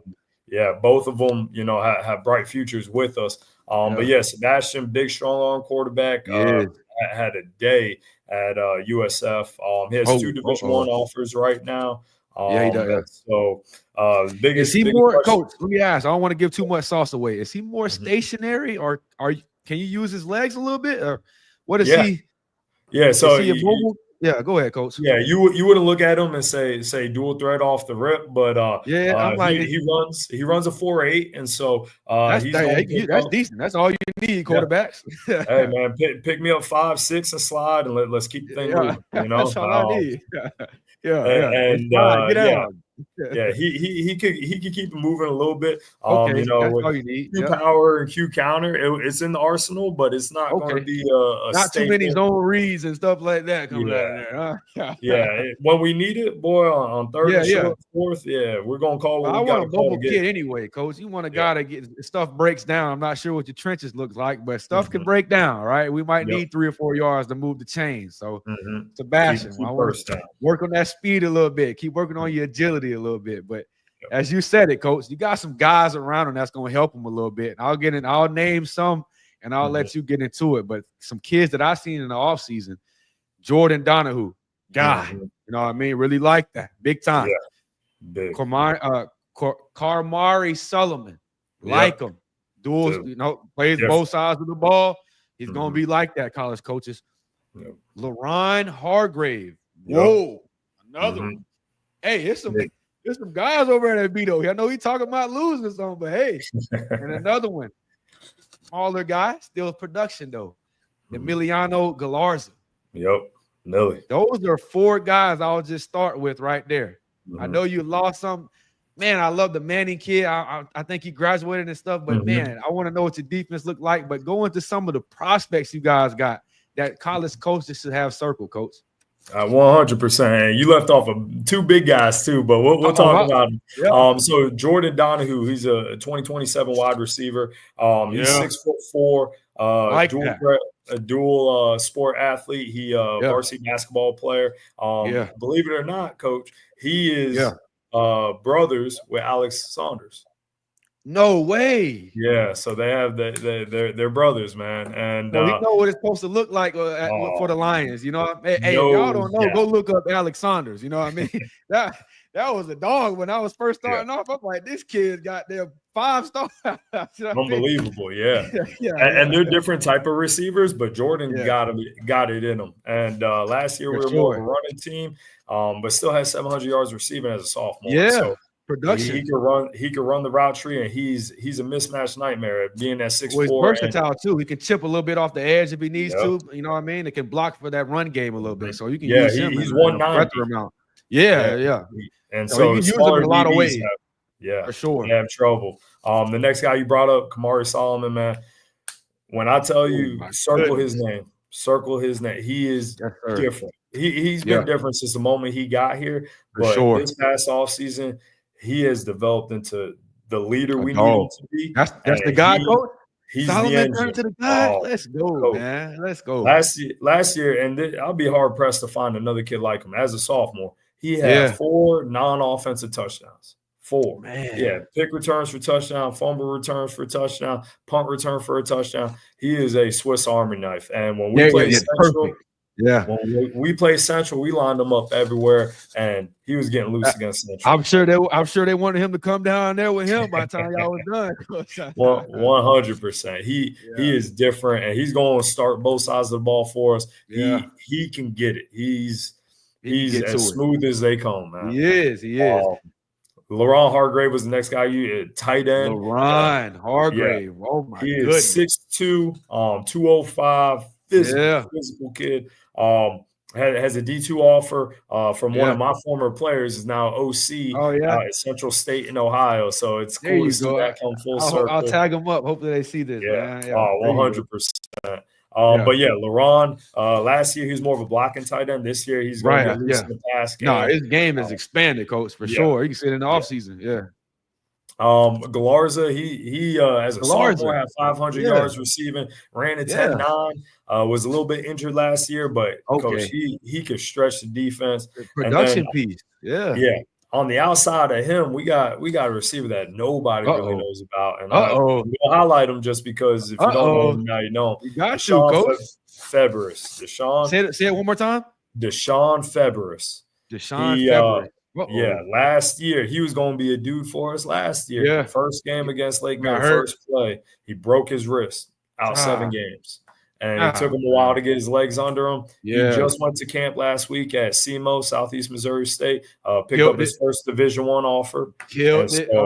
Coach, building that confidence going into the fall season, what he needs. You know what I mean? He is nasty, man. Like Okay. his explosiveness off the line of scrimmage, 50-50 balls, they're more like 90-10 balls when it comes to him. Send me him, Coach. I need to get him. I need to get some stuff out on him. Yeah, 100%. Yeah, he's a dude. And so that's kind of and then we got Bruce Levinsky as well. I don't want to sleep on Bruce. You said too much. What's the big guy? Yeah. That's him right there. No, the big guy is the running back, man. Brock Joyce. You got a guy I'm missing? Brock Joyce, without a doubt. He just committed to Navy. Brock Joyce is the guy? Yeah. He is 6'2", 190. 6'2", 190. 195. Sorry, we just weighed him in today. 195. Don't want to shortchange him. Just committed to Navy, 11-1. Oh, I seen that. My bad. Yeah. I did. It's all good. My bad, Brock. Yeah, young brother. My bad, young man. He's a Swiss Army knife. He's trouble. And then he was out this spring where he was nursing an injury. I might have missed him, Coach. That's my bad. Yep. Our next running back up, and we knew he was going to be special day step foot on campus, Johnny Cobbs. And in the spring game, Coach, he had a $160, 2 tuds, running hard. Like when you talk about every play, I want another one, Coach. He's that mentality through and through, and he's cousins with DJ Scott, and so it's the genetics are there. Scott boy, man, and Johnny he'll run through a brick wall, man. Johnny's that guy. Got him a couple guys. Mickens got him a couple guys to work with, huh? And so when you look at our skill position, to me, it's as good as I've ever had since I've been at Oviedo, man. We got intermediate routes, we got deep routes, we got running backs that could do it all. And so, Sebastian and Caden at quarterback, man, they got two quarterbacks pushing each other. You got two running backs pushing each other. You got wide receivers on the outside. You got a nice tight end. And if your trenches can come together, which would be huge, we know, Coach, man, you got a hell of an offense that's looking to go 40 again. Oh man, that's the goal, man. And our trenches are good. Don't get me wrong. They are okay. We just got a couple new guys that we got to get, get them right. But Coach Paul does a phenomenal job. That they'll get right. So offensively, we feel really confident about what we got. Defensively, we got to replace 9 starters. And so the defense has some guys over there, Coach. The Goya kid, the Manning kid, the Lions kid, the Chisholm kid, Olsen. A bunch of them over there. Coach. Oh no, White, Montgomery. I go down the list. The good thing is Samari and Kyle, so Olsen and Chisholm are back, and they're Olsen's back. They're the leaders of the defense. But we got some young guys that are stepping up, man, and we feel really confident about their potential. There's a Mason DeSoto, man. He's old school, man. Just he'll fight you anytime. Man. There you go. You need we got 100%. We got a couple young cats. Sorkness, DJ Scott's younger brother, Devin Scott, is really, really going to be a good player. Jaden McNeil is a lockdown corner that a lot of people don't know about, but him and Kamari on the outside are different. Bruce Levinsky at safety. We got some guys that a lot of sleepers, Coach, that got a chip on their shoulder. They kind of want to prove a little bit this year. That's what sometimes you might need that. You feel me? And it's competition across the board on the team. We got some guys that we feel very confident in. But at the end of the day, man, best kids gonna play and how they practice. It's how you practice, man. You better be there in and out, and you better know your alignment assignment technique. And when it comes down to making plays, either make them or you don't. And if you don't, next guy is. And so, that's what we try to push, that competition aspect day in, day out. And iron sharpens iron. And our boys are living proof of that. And you better stay out of trouble and have your grades right. That's number one. Facts. Or you ain't on the field regardless. But what's the identity, Coach? Identity check, man. What's the identity of this team as we talk about the offense and defense, whether it's grit, speed, discipline? What's one word that defines this team right now, Coach, before we get into the fall? It's always going to be, regardless of anything else, it's always going to be discipline. We're going to do things the right way, how they're supposed to be done. That's a non-negotiable for how we get down. We do what you're supposed to do when you're supposed to do it, how you're supposed to do it. right? We do have good team speed. I feel really good about our team speed, and we're going to go into tempo and try to go fast and move the ball. We got a lot of playmakers, so we want to get the ball in space to them. But it all starts with discipline, man. You better know your line assignment technique and do what you're supposed to do when you're supposed to do it. That's in life, gentlemen. I like the word discipline over motivation. You can be motivated this day or motivated this week, but motivation can be an emotion. When you're disciplined, I can't hang out with y'all boys this week. I gotta go to practice, man. Or I can't do this. I gotta wake up early for workouts, man. You disciplined. You know what I mean? You don't want to get up in the I gotta go, man. Coach is gonna be, we gotta be there. You disciplined. So be disciplined in life. And not doing the knucklehead stuff, and I could talk about it to the adults. But all right, Coach, let me ask you, man. 3 district titles in a row. The wins are good. The success is cool, but I want to ask you, for the young men especially, Coach, it's always bigger than football. How do you kind of define a successful season beyond just the scoreboard, brother? And that's the hard part because, everybody looks at the paper and they're going to see the scoreboard, successful season to me, man, it really starts with the team and having guys be unselfish and be a part of something bigger than themselves. Man. And at the end of the day, I tell them, I say, you're going to forget the scores of these games. You might remember your record, but you'll forget the scores. You'll forget how many catches you have. But the memories and the bond that you create with these guys, man, a lot of these guys are going to be your groomsmen at your wedding, man. And when times get tough in life, these are going to be the guys that you're going to call up, depend on. I'm going down south this weekend. I'm going to hang out with a bunch of buddies that I played high school ball with, and we're going to reminisce about our good times. And I try to tell them that's the important aspect. But truly to figure out the success is going to be a 10, 15-year model and just looking at what these young men do in society. Do they stay out of trouble? Are they good husbands? Are they great fathers? Are they active members in the community? Are they giving back? Right? Are they volunteering within their community, whether it be coaching Pop Warner or doing the little things? And so really to give you a summary of how successful it will be is going to be determined until we get 15 years down the line and see, are these men great men in their community and better men in their household? Oh my goodness, man. These two tonight, this right here is called a heavyweight episode. From the bars dropped by Coach Chinchar to that right there. If y'all know me, I share every sentiment my brother just broke down, man. It's so much bigger than football. And the scale of success can't be weighed until 10 to 15 years down the road, man. That was touching, brother. That was some good stuff, man. I appreciate that for real. I'm going to go back and show that to my lady. But all right, brother, let's talk about it, man. Let's kind of, as we begin to close out, man, let's talk about the culture and vision, right? Let's talk about this season for the Oviedo community. I forgot to ask.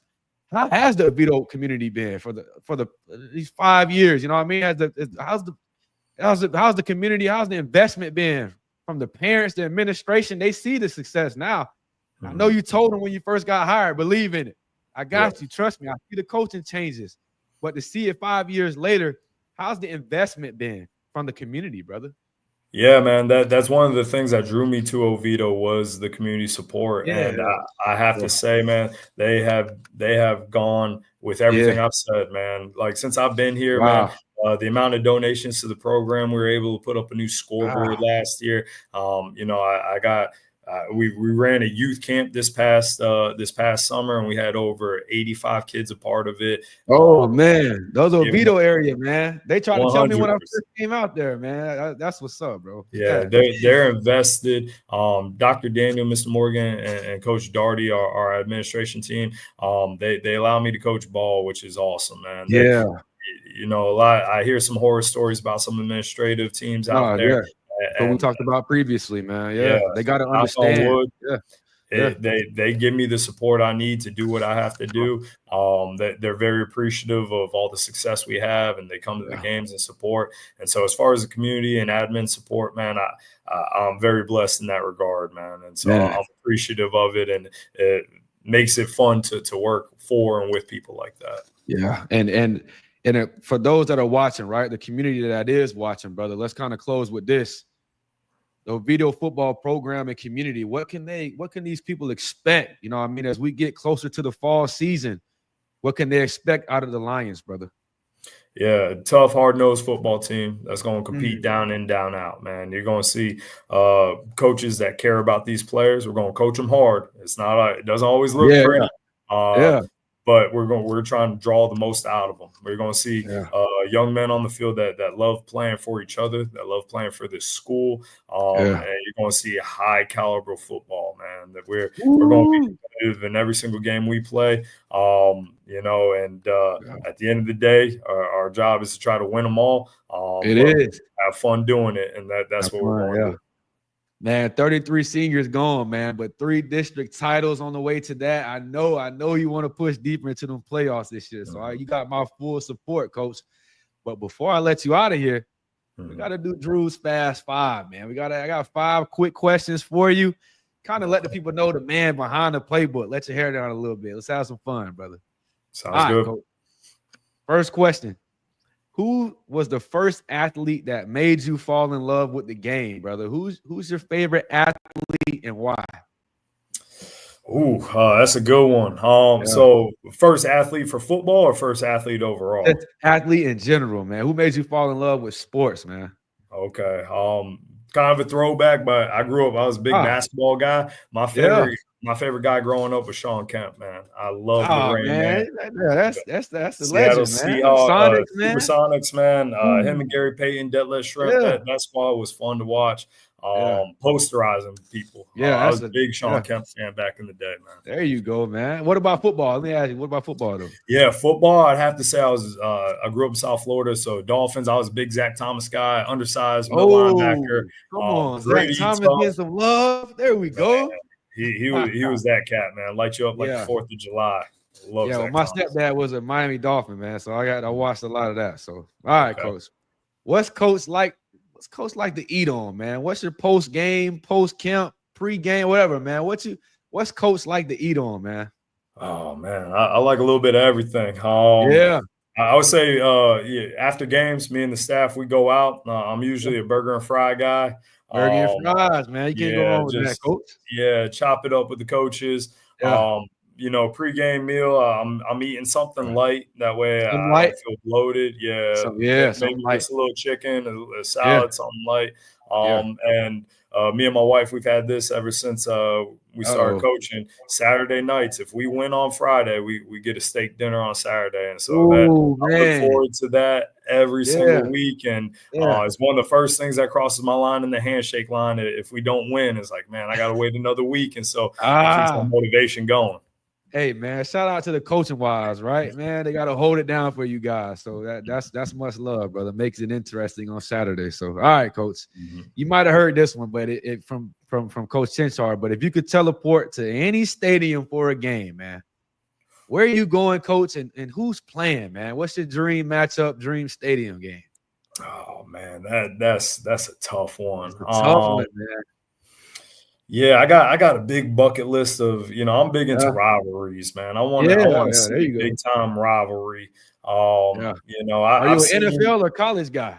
College guy. I'm big time college. And so I've seen, Miami, Florida State. I've seen Florida State. I'll probably, my coaching staff's going to love this because I got a bunch of Ohio guys. I'll probably go see Michigan, Ohio State, man. Try to check that out, see what it's all about. Probably go to the big house, not the horseshoe, but go to the big house and check that out. Ain't nothing wrong. Hey, well, we always see the rivalries down here, right? Like you said, the Miami, Florida State. I'm a Seminole, but I see those rivalries, man. I always want to experience too. They look bigger. I'm like, those things look crazy, man, and they go so far back. So the history is crazy. So that's one of the better ones, the better answers I got, Coach. All right, let's let Coach let his hair down a little bit. All right, you and the wife, you wake up in the morning, Coach. 24 hours, you got unlimited resources, bank accounts flooded, Coach. How are you spending the day, Coach? What's you buying, brother? What you buying? Definitely spending with my wife. Probably on a vacation somewhere on the beach. Relaxing. Nothing too strenuous. really, I'll probably let her decide, to be honest with you, man. Yeah. Happy wife, happy life. What you buying though, Coach? New crib, new car? What you think wifey will get? Yeah, probably a new house, probably something big. We got our second son on the way, and so probably just more. Congratulations, Coach. There you go, brother. Appreciate it. Yes, sir, man. Yeah. Probably a bigger house, man. You always see that. Good stuff, Coach. Yeah. But yeah, y'all, like I said, these coaches, dog, they don't get $1 million, but they deserve it. And Coach get that new crib, man. Him and the wife, he live it up a little bit. Exactly. That's what's up. All right, Coach. Let me ask you this. If you weren't coaching, brother, what would you be doing outside of sports, man? What kind of interests you outside the game?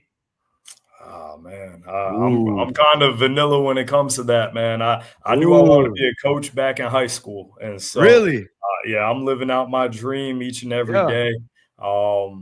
There wasn't a plan B. I'll probably say, because I like discipline, I like organization. If I wasn't in coaching, I'd probably be in the military. In the military, you give me that kind of vibe, coach. Military, coach. And so probably maybe an officer or something like that. But just like I want my boys to be part of something bigger than themselves, I'm the same way. And so I'll probably be in the military somewhere. Man, Coach. All right, brother. That's 5 for you right there. But this episode right here was big time for me, right? I had 2 hell of a coaches on, but this right here was the full circle moment, right? I was still a student, man, when I first met Coach. And to see him succeed, man, I want to see everybody succeed, but good brothers like himself, man, it's only a salute as you talk about the military, man. So I hope you enjoyed yourself, brother. Hope you enjoyed yourself on the show. This is the first time on the show, so I just wanted to get you on, get you acclimated to it. I want to have you back on as you guys start beating up on some of these teams throughout the fall, right? So we can have you back on when you find some time for us. But man, this was a great one, right? Great insights, and we got a little bit of behind the scenes of what the Oviedo Lions got going on before we get to the fall, man. So 3 district titles for coach and coaching staff. The success is there, man. But I want it, like he said, the scale doesn't tip until 10 to 15 years down the road. That was the bar, brother. But I'll tag everybody up, Coach. I'll tag you guys all up. Make sure the coaches can circle and get some of these prospects on you guys' radar. But, man, this is the man right here, man. Hell of a guy, creating not just football players, but young men on and off the field. Coach, I hope you enjoyed this one, brother. We'll talk after this, okay? Appreciate it. I did. Thank you for having me anytime. Oh, much love, Coach, for sure, man. And go out there and make it happen this year. We want to see 4 in a row. That'd be big time, man. Much love to the Oviedo community, Coach. Much love, Coach. We'll talk after this. All right, thank you. Hey, man, that was a hell of an episode, guys. Full circle moment for me, man. Make sure you guys are hitting that like and share button for 2 of the top coaches in the game. Man, like I said, man, Ron DeSantis, somebody, I don't know who's watching this, but if we could petition to get these guys paid the right way. They're not only developing football players, they're developing husbands, fathers, young men on and off the field, as he said, engineers, police officers, firefighters. It's not just football, man. It goes past the line of scrimmage. So that's why we have this behind the playbook segment. I hope you guys enjoyed this tonight. 2 of the top coaches in the game, man. Hit that like button, hit that share button. I'll be back for you guys next week. Much love, y'all. Peace. Appreciate all the support. I appreciate any support, man. Thank you guys so much for tonight. Peace.